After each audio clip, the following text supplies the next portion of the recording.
Welcome to Black Talk Radio, hosted by Kristen Ayana. Listen as we discuss the latest in Black culture, Black news, and Black entertainment. What's good, y'all? It's your girl, Kristen Ayana, and welcome back to Black Talk Radio, where we discuss the latest in Black culture, Black news, and Black entertainment. Now, I'm very excited because I have a special guest in the building. Law, what's good? Hello, hi. So I feel like I'm being loud because I'm not excited. What? I don't know. I'm happy to be here because the people don't understand that this is like we go back. Yeah, this is a real A1 day one connection. So I feel like every time that we get to like sit down and talk, it's just like It's a good. You know what I mean? I get to remember like the humble beginnings and just like I don't know. I just your vibe and energy. I like it. So. Oh, well, I'm glad, and I'm really happy to have you here, in my new studio. Talk about it. I came in and I said, okay, we got buildings, we got rooms, she was with me when I didn't have a studio. Okay. Back when I was in school. Yeah, okay? That's the last time that's the last place I remember going to was to the school. Exactly. So we really came a long way, both of us, so I'm really excited, to be talking with you today. But just, for those who may or may not know, can you tell them, who you are, what do you do, and where are you from? Okay, so my name is Law. My name stands for Ladies Always Win. I'm a singer, songwriter, influencer. I'm from upstate New York, but I live in Jersey. I've been in Jersey for my whole duration of my music. That's kind of the vibes. Okay, and how do you like Jersey? Because you've been here for some time. I've been here for a minute. I like Jersey. I don't know. I think I would stay here, you know what I mean? Like, because it's close enough to New York that I could just, like, hop in my car real quick and go home. But, like, it's also, like, really close to the city. Like, Jersey is, like, everything I learned. Like, you know what I mean? Like, Jersey got, like, beaches. You got mountains. There's, like, farmland. And there's cities where, like, stuff's popping off. So, versus, like, upstate, it's, like, you gotta go too far to get to all that. Like, you can't get to a beach in New York. You have to come to Jersey. Yeah. But then it's, like, if you want, like, the suburbs and the city, like, you're driving hours. You know what I mean? Like in Jersey, like 30 minutes you could be at the beach, 30 minutes you could be, right. You know what I mean? In the middle of nowhere. So I like it. It's really because of the Parkway, which very convenient. Yeah, shout out to that. I can get anywhere in 20 minutes. So, like I mentioned, you've been in Jersey for a while. So can you just talk to us about like what made you move to Jersey and just your artist trajectory? Okay.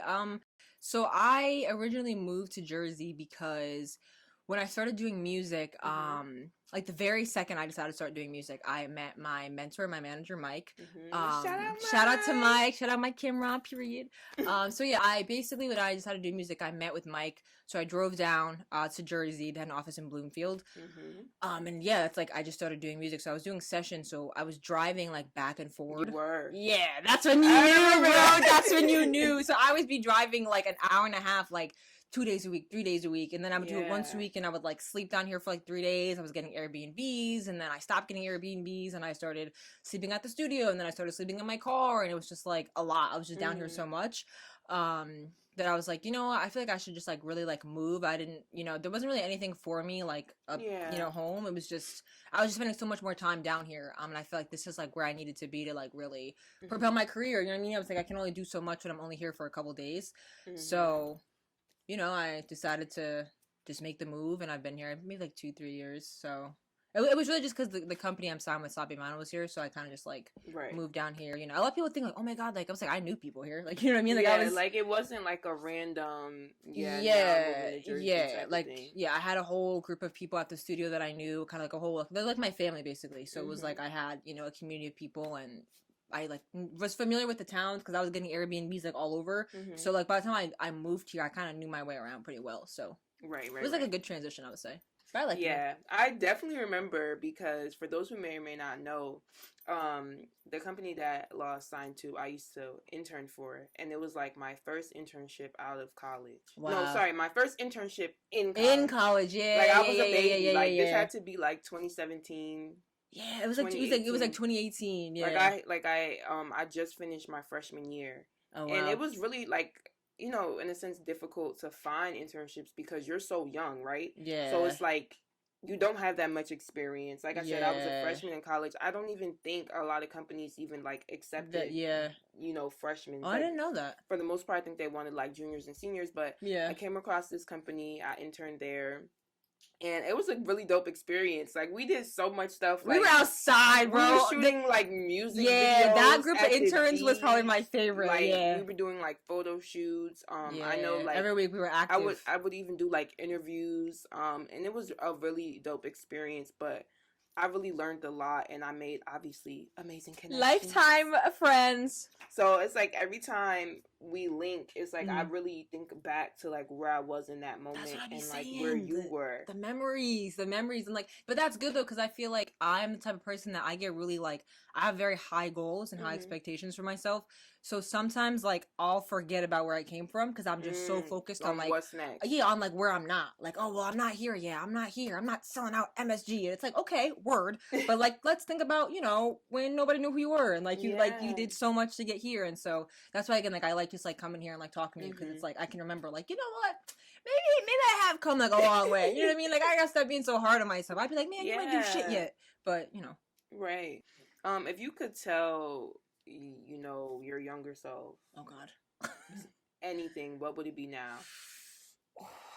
From back in that time period. From back in that time period? From when you were driving hours. Oh my gosh. When you were pulling up to the studio. Even when you were still trying to find, like, your musical style. Yeah. That's what that whole time period really was. Like, when I was driving back and forth, like, all the it's so crazy to think, but every single record I did then will never come out. They were all awful. But it was like, no, like, they're terrible. They're so bad.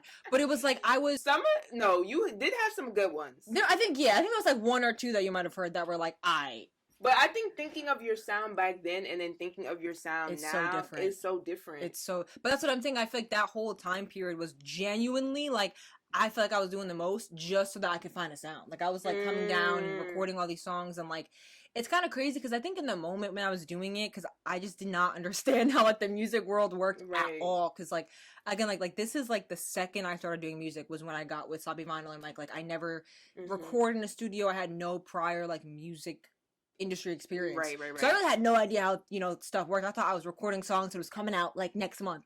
No. But I think, I would just tell my younger self to just like trust the process. You know what I mean? Like, because I feel like if I wasn't doing that, if I wasn't doing that grind, I would have never, you know, found my sound and, you know, been where I was. So I would just tell my younger self to just like focus, you know what I mean? Like what you're doing is not in vain. Like it's all going to work out, you know, just keep focusing. Like, don't let, you know, distractions come to you. Just like, you know what you have to do. You know what I mean? I just wish I would have like trusted myself a little bit more. I think I had like a lot of distractions at that time that I knew was just like, man, and eventually I got rid of them, but I would have been like, cut it off now. Right. Don't waste the next 3 months. Don't waste the growing pains. We all been there. Then I get to write music about it. So I'm like, that's honestly why, like, I feel like now I'll let myself go through situations that I kind of know I shouldn't be going through this just for the art. Because I'm like, you know what? The music.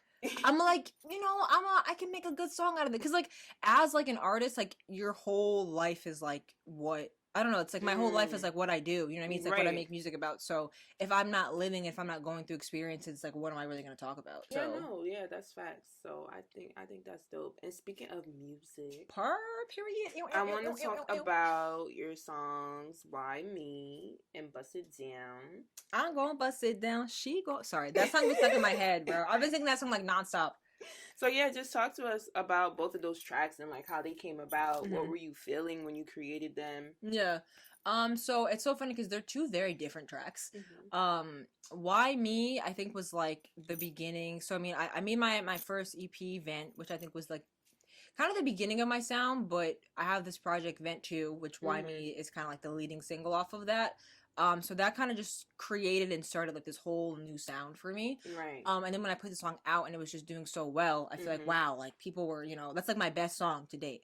And so I think a lot of people just like, you know, were connecting with it, vibing with it. So I think how the song came about, I collaborated with this producer and writer Sakai. Shout out to Sakai. And yeah, we did like most of my whole project together. Oh, wow. Like we really just like created a whole like synergy.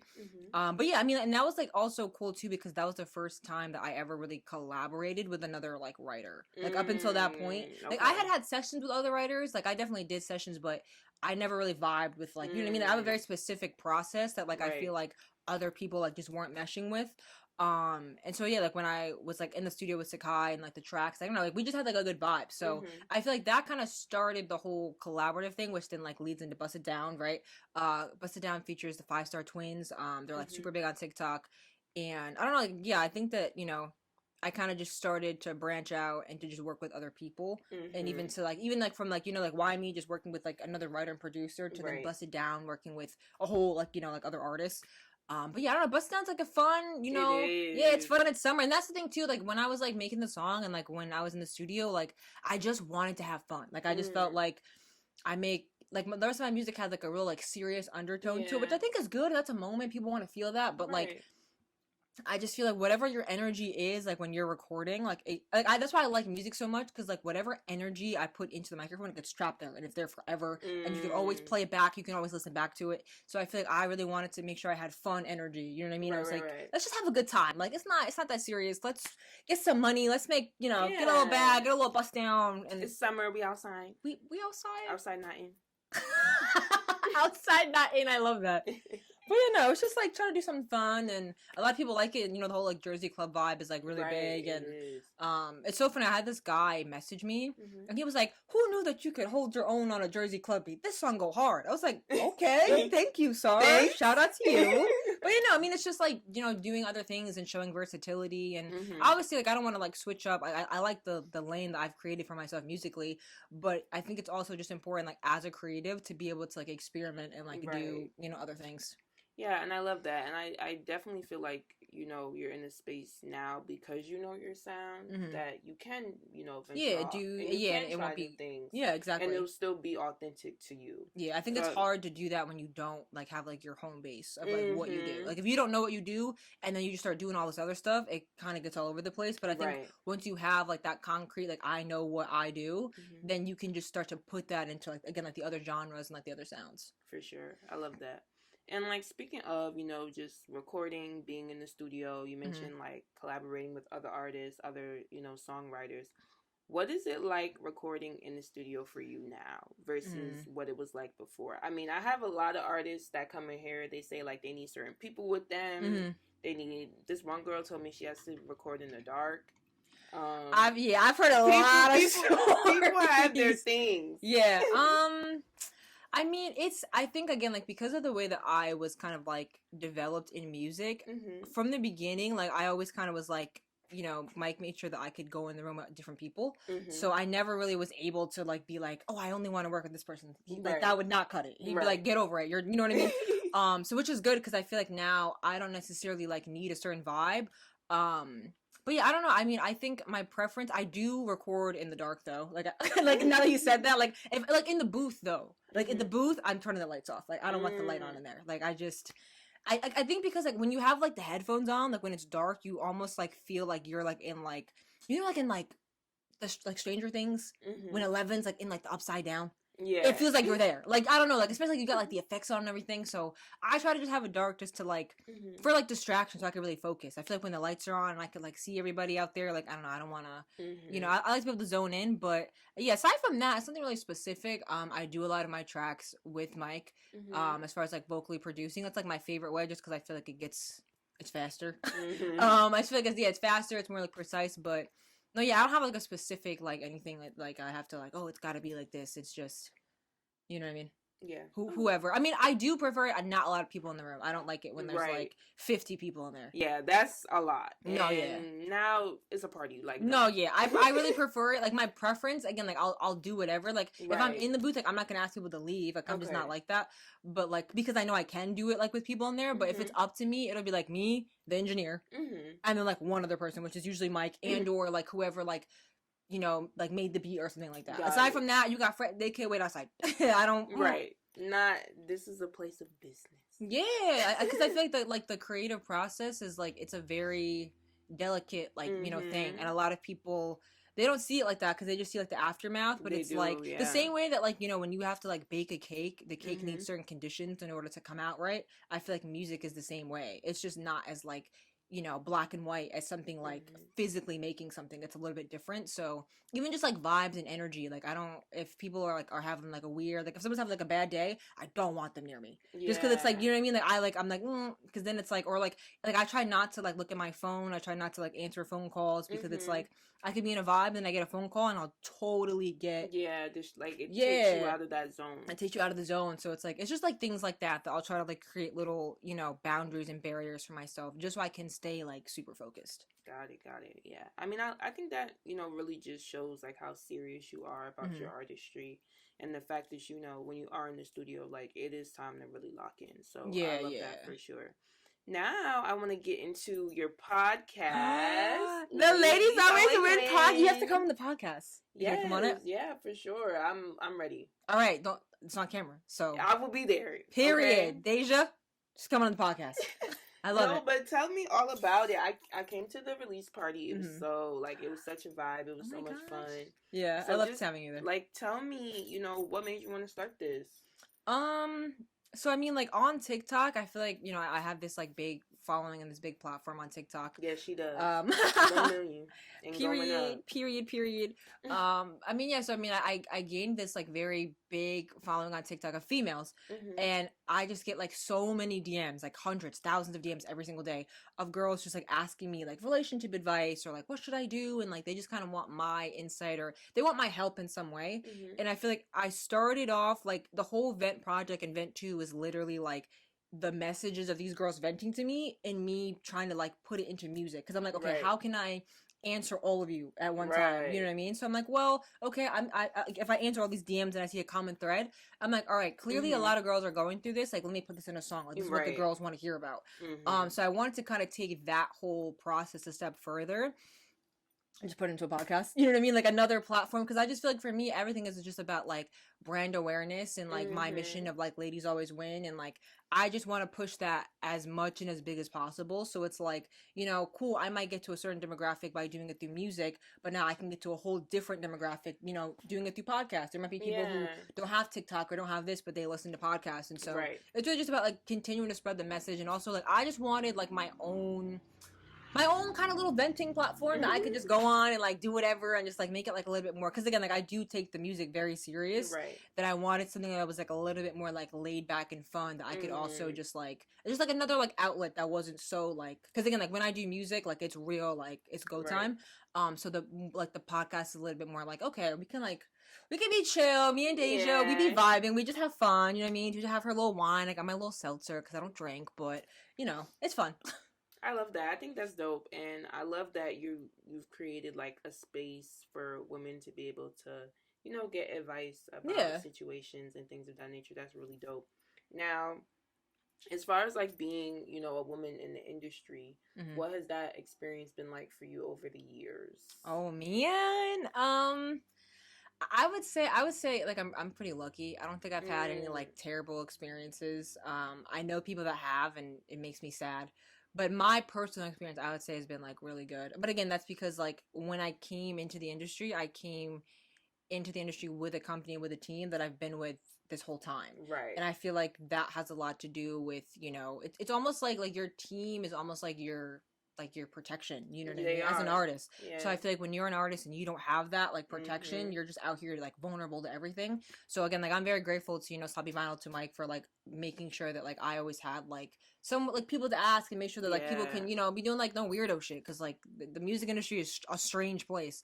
So yeah, me personally, I would say I had like a good, you know, experience thus far. Hopefully it stays that way, God, please.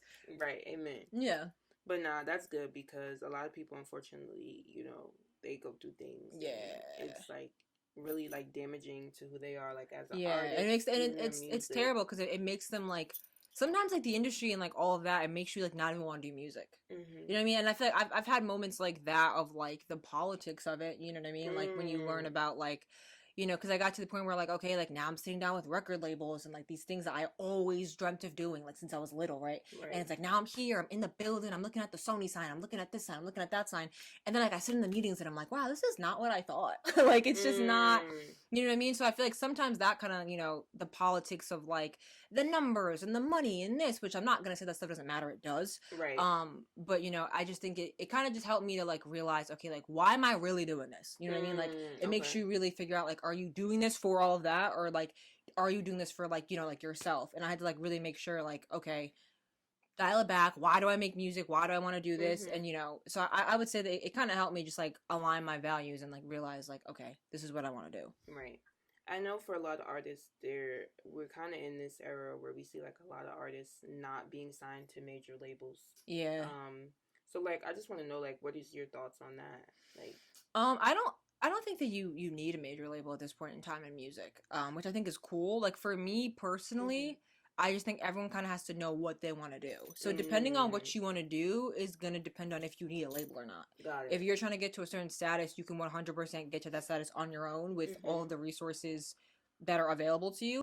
I know for me, like the place that I want to get to, I would want to like partner with a major label. Okay. But I think that that's kind of what it has become now, where artists are not really getting signed. They're really, they're really like, yeah, they're partnering, because it's like, labels now, it's like you have to become so self-sufficient to even like get a label to care about you. Then it's like by the time that you're that self-sufficient, you don't even need this label, right? Yeah. You're making money, you're already selling music, you're already doing all those things, that now all the label's gonna do is just help propel what you're already doing. So it's like, yeah, I don't know. I mean, like, yeah, for me personally, is that like, that's something I would love to do down the road again, like partner with, but that's kind of the process I'm in now, is just, it's about like finding the right label for me. You know what I mean? And finding that right partnership, because it's like, yes, I have had labels talk to me and offer me things and money, but it's like, it's beyond that. I want to make sure, because like my career is that important to me. Right. I'm not gonna just jump at the first, check that you're putting in my face. Correct. Like I'm always thinking about the long haul. I'm always thinking about the bigger picture. And so it's like, what is this relationship gonna look like 10 years from now? You know what I mean? Like I'm trying to be Beyonce. How can we make that happen? And if you're, you know what I mean? And the thing is like vision, like, because I think I am so clear on who I am and I'm so clear on who I want to be, that it's like I have to make sure that like the label and the company that partners, they see me the same way. You know what I mean? If I'm seeing myself at Madison Square Garden, but you're seeing me at like a theater, we're not aligned. Yeah, this is not going to work out. You know what I mean? Like, you got to get the vision that I got. And so, again, like, I don't think labels, or I don't think artists like need labels, but it just depends on what you want to do. And once you figure out what you want to do, then you can figure out, okay, do I need a label or not? I love that you said that, because about a month ago I had a artist manager, Fame. Shout out to Fame. Super dope. Shout out, yeah. The artist, what is it? The fucking artist, right? Yeah, I had her up here too. Love them. Oh, shout out to her. I love her. But we had this conversation, and she was like, when you partner with a major or you get signed to a major, she was like, the most important thing that I always tell my artists is the team. 100%. Who in that building is gonna fight for you? Because we see so many people get signed and get dropped. Or just they get forgotten about. Yeah, nobody cares about them. Again, to your point, like, they have to see the vision. If I'm telling you I want to be up here, and you're not even, you don't even have the capacity to really put in that work, it's pointless. Exactly. Yeah. No, that's a valid point. So I love that, and I love how you mentioned like you're taking your time. You're really trying to get what you want, because I think that's important. And I think when it comes to label conversation, a lot of artists, they rush it. No, yeah, and again, like, it's because and it's so funny, like, when I tell people, like, it's been my dream to be a singer, like, when I was, like, younger, I would write out fake record contracts and sign them. Like, I would, like, write, and I like, so badly, I wish I could find some of these notebooks, like, in my brain, for some reason, like, label was, like, what it was. So it's, like, again, like, when I was really in these moments of, like, wow, like, I'm really sitting here right now, it's, like, dang, it's not the same, you know what I mean? Like, when I was, like, 10, you know what I mean, you had to be signed to a label to, get into music. It was different. Yeah. But it's like, it's not like that now. So it's like, because, things are changing, it kind of had to change, not necessarily what I want. I still want the same thing. Right. But it just changed, the pathway to get there. And again, like, I'm really in, like, no rush, because I feel like quantity, like, or quality over quantity is kind of the way. Like, I would much rather have a long-term quality, career. Like, I don't want to just be someone who's, like, a one-hit wonder or, like, flops. Like, I don't want to do any of that. Yeah, no, for sure. And I definitely think, I've always believed in you. So it's like, no, and it's Thank no you. surprise. I'll cry. I take that shit serious. Like, if someone DMs me that, they tell me that, like, I just feel, because who the fuck lies about that? Like, that's a mad random thing. Like, I believe in you. Like, you just wouldn't say anything. I would hope. I would hope. So it's like, whenever people say that, I'm like, wow, like that, I take it seriously, Yeah, so I know that, you know, whoever you end up partnering with, it will definitely make sense and it will definitely take you to the next level for sure.